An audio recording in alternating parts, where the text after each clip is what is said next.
Bonjour à tous et bienvenue sur cette nouvelle vidéo. Aujourd'hui, je vais vous présenter l'utilisation du site Piskel. Alors, qu'est-ce que c'est que Piskel? Eh bien, il s'agit d'un éditeur d'images en ligne, et complètement en ligne. Ça veut dire que vous n'avez ni besoin de télécharger l'application, ni besoin de l'installer sur votre ordinateur ou votre téléphone. Donc, Piskel va vous permettre de créer des images faites de pixels ou des sprites. Des sprites, ce sont par exemple ce que vous voyez ici, donc des petites images qui, lorsqu'on les fait défiler, créent une animation. Et généralement, c'est quelque chose qui est destiné aux jeux vidéo. Donc, on va commencer ensemble et je vais vous présenter les outils donc basiques que nous propose cet outil en ligne. Alors, vous avez deux possibilités pour démarrer la création de votre pixel art ou de votre sprite. Vous pouvez créer un compte, ce qui vous permettra de sauvegarder dans votre galerie vos travaux. Si vous n'avez pas envie de créer un compte, vous pouvez cliquer directement sur ce bouton qui vous emmène sur l'éditeur. Voilà. Donc voici notre interface. Alors, c'est une interface qui est très simple d'utilisation. On a peu d'outils, donc normalement, on ne se perdra pas facilement et je vais vous les expliquer les uns après les autres. Alors, on démarre avec le Pen Tool, donc c'est le crayon. Et avec ce crayon, on va pouvoir directement agir sur notre toile, notre canevas, et ajouter des pixels un peu partout. Si vous voulez annuler un trait ou une mauvaise manipulation que vous avez fait, vous pouvez donc appuyer sur votre clavier et utiliser les touches CTRL Z en même temps. Si vous répétez l'opération, vous allez annuler toutes vos actions. Normalement, CTRL Y vous permet de refaire une action que vous avez annulée. Donc j'annule tout et je recommence. Alors le crayon, vous pouvez regarder ici, là, vous avez différentes tailles. Donc ça, c'est le pixel de taille 1. Donc on est sur un pixel, sa taille originelle. Ici, vous avez du pixel, donc 2 fois plus gros. Ici, 3 fois plus gros et 4 fois. Donc c'est la taille de votre pinceau. À vous de voir ce qui vous convient le mieux si vous voulez travailler des détails ou non. Vous pouvez choisir la couleur avec laquelle vous allez dessiner. Alors pour ce faire, vous cliquez ici, donc sur le cadre qui est nommé Primary, donc c'est la première couleur, et vous avez ce petit interface qui apparaît. Alors là, vous choisissez la nuance que vous voulez, et ici, vous cherchez si elle doit être plus claire, plus sombre, plus saturée ou moins saturée. Voilà, donc à vous de voir si vous préférez quelque chose de plus sombre ou plus clair. Le choix des couleurs se fait en deux temps. Donc ça, c'est la couleur que vous avez utilisée, la première couleur. Vous pouvez cliquer sur le second cadre en bas et prendre une autre couleur. Alors à quoi ça sert, vous allez me dire, d'avoir deux couleurs? Déjà, vous pouvez ici les interchanger facilement en cliquant sur le Swap Color. Si vous ne voulez pas cliquer sur le petit bouton, vous appuyez sur la touche X, ça va le faire automatiquement. Cet outil-là, donc d'avoir deux couleurs, ça va être surtout très utile pour l'outil ici qui vous permet de faire un quadrillage. Je vous en reparlerai plus tard, pour l'instant, il ne nous intéresse pas. On continue avec les outils essentiels. Donc là, nous avons vu le crayon. Maintenant, nous allons voir le bucket. Alors, qu'est-ce que c'est que cet outil? Cet outil va nous permettre de, lorsqu'on dessine une forme, la remplir en un seul clic. Voilà. Vous pouvez évidemment choisir de remplir la forme dans son intérieur ou dans son extérieur. Ça, c'est pas problématique.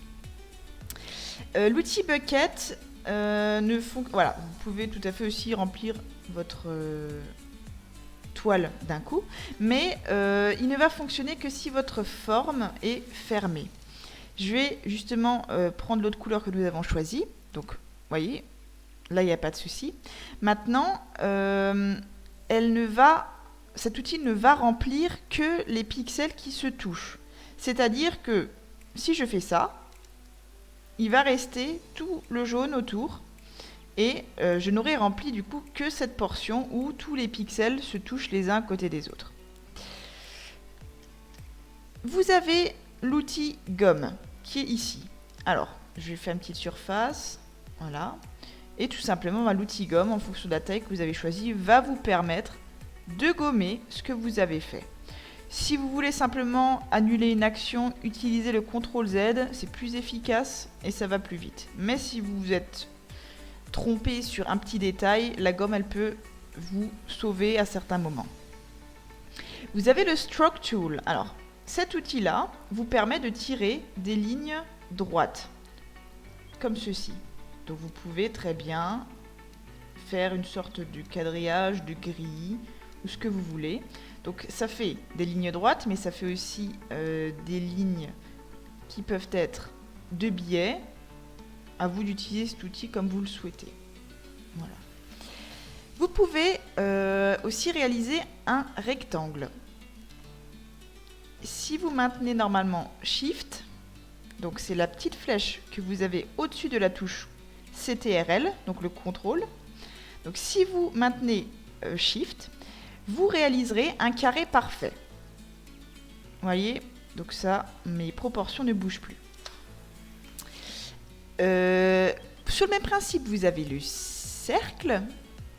Et toujours en utilisant Shift, vous pouvez avoir un cercle parfait. Sinon, vous pouvez réaliser des formes un peu ovoïdes, comme celle-ci. Voilà, des ovales. Hop. Vous avez le Move Tool. Alors, cet outil ne va pas nous être utile sur les petites toiles. Donc, ça servirait, dans l'idéal, à se déplacer donc, sur notre toile. Vous voyez ? Donc là, je me déplace. Mais du coup, je vais perdre les informations si j'emmène mon canevas trop bas, je vais perdre mon dessin. Donc on va éviter de l'utiliser pour l'instant. Il ne nous est pas très utile. Vous avez ici par contre l'outil de sélection. Alors la baguette magique. Donc ça, vous la trouvez sur plusieurs logiciels de dessin. La baguette magique, en fait, elle va vous permettre de sélectionner des pixels qui se touchent. Et après, donc, votre sélection, vous pouvez la déplacer normalement.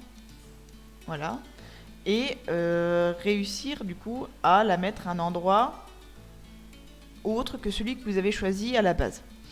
Vous avez encore d'autres outils de sélection qui sont la sélection rectangulaire ou la sélection lasso. Donc là, elle vous laisse faire la forme que vous désirez.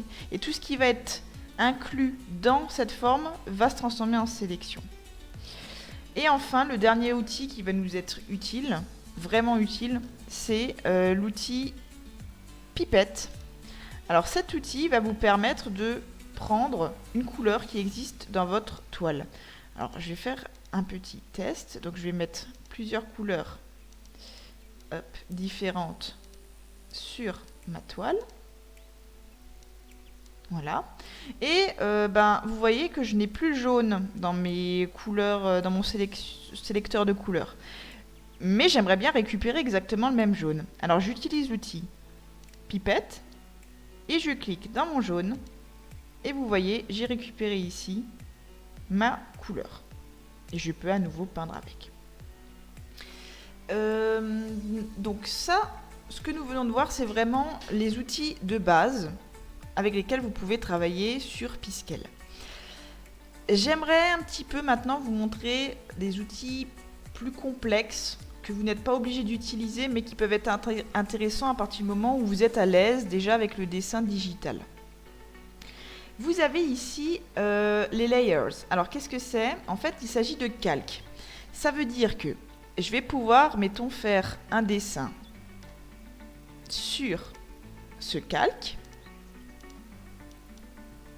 Hop. Et si je crée un nouveau calque, en appuyant ici, je crée une nouvelle couche. Ça veut dire que tout ce qui a été dessiné sur mon premier calque là ne sera pas impacté si je travaille sur le second calque. Donc vous voyez, hein, ici il est en transparent, ça veut dire que là, tant que je suis sur le calque 2, je ne touche pas au calque 1. Donc par exemple, je vais lui faire une petite couronne. Hop. Donc vous voyez bien que, grosso modo, sur mon image ici, donc en haut à ma droite, sur mon image, j'ai les deux éléments, mais ils sont indépendants les uns des autres. Vous voyez, si j'essaye de gommer maintenant mon smiley, eh bien je ne peux pas, parce qu'il est sur un autre calque. Et si je retourne sur mon calque 1, eh bien je ne peux pas gommer ma couronne. Je peux gommer mon smiley, mais pas ma couronne. Donc en gros, les calques vont vous permettre de faire des éléments de dessin à part. Ça évite, par exemple, de se tromper, de ne plus pouvoir faire machine arrière. Et du coup, les calques vont vous permettre de travailler chaque élément les uns après les autres. Donc, vous pouvez tout à fait changer la position des calques. Donc ici, vous voyez, j'ai interverti. Mon calque 1 est allé en haut, donc il est prioritaire. Et inversement, je peux redescendre, etc. Je peux supprimer des calques en appuyant sur la petite croix. Cet outil-là va vous permettre de fusionner. Donc c'est l'outil qui s'appelle Merge. Il va donc prendre mon second calque et pouf, le mettre sur le premier. Donc les deux calques vont fusionner ensemble. Il va en rester qu'un seul. À partir de là, vous pouvez effacer les deux éléments parce qu'ils sont du coup d'un seul bloc. Ça, c'était l'outil calque. Je vais juste vous montrer un dernier outil et on s'arrêtera là, qui est l'outil miroir. Alors, on va enlever tout ce que j'ai fait. Alors l'outil miroir, c'est un outil qui est très intéressant parce qu'il peut vous permettre de travailler la symétrie. Ça veut dire que si par exemple je veux faire un personnage de face, donc deux yeux, un nez, une bouche, etc. L'outil symétrie, il va réaliser, donc il va couper ma toile en deux et va réaliser exactement le même trait sur la partie opposée à celle sur laquelle je suis en train de travailler. Donc là, vous voyez, je travaille, je fais un petit œil et je peux du coup réaliser des visages de personnages assez facilement. Hop. Voilà, je suis une sorte de hamster. Et donc cet outil symétrie va créer du coup une symétrie parfaite de votre dessin. Donc ça vous permet de faire un personnage rapidement, efficacement. Et après, il vous reste juste à peut-être le mettre en couleur et rajouter d'autres détails. Donc l'outil symétrie peut être très intéressant. Je terminerai en vous expliquant comment enregistrer votre production. Alors pour ce faire, vous avez plusieurs possibilités. Vous pouvez aller sur la petite disquette qui, elle, va enregistrer votre travail en format Piskel. Ça veut dire que ce n'est pas une image, c'est juste votre dessin, du coup, qui peut être réemployé sur ce logiciel. Si vous voulez obtenir une image, il y a deux possibilités. Alors, ou vous faites une capture d'écran, ça c'est un petit peu la méthode un peu brutale, on va dire, ou vous choisissez d'exporter. Donc vous cliquez sur la petite montagne là avec son soleil, vous exportez du coup votre image dans le format que vous voulez. Donc si vous voulez faire une image animée, ça va être plutôt un point GIF. Et si vous voulez exporter une image simple, allez plutôt sur du PNG. Voilà, du point PNG. Donc vous cliquez là-dessus, vous exportez votre image en point PNG et vous avez récupéré votre image que vous avez dessinée sur Piskel. Je vais m'arrêter ici et je vous ferai une seconde vidéo un petit peu plus complexe pour vous montrer d'autres fonctionnalités qui ne sont pas toujours utiles, mais qui peuvent vous permettre de travailler un petit peu plus en détail avec cet outil. Donc Piskel, je vous le dis à nouveau, c'est un site en ligne qui vous permet de travailler le pixel art et qui ne nécessite pas d'installation. Alors il existe une version offline, donc une version que vous pouvez télécharger et mettre sur votre téléphone ou votre ordinateur, mais ces versions-là ne sont pas du tout obligatoires. Vous n'êtes pas obligé de les télécharger, c'est juste un confort.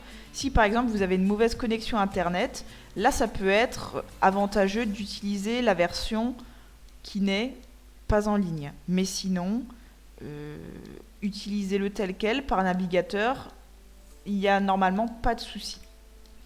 Je vous remercie de votre attention et j'espère récupérer vos créations bientôt.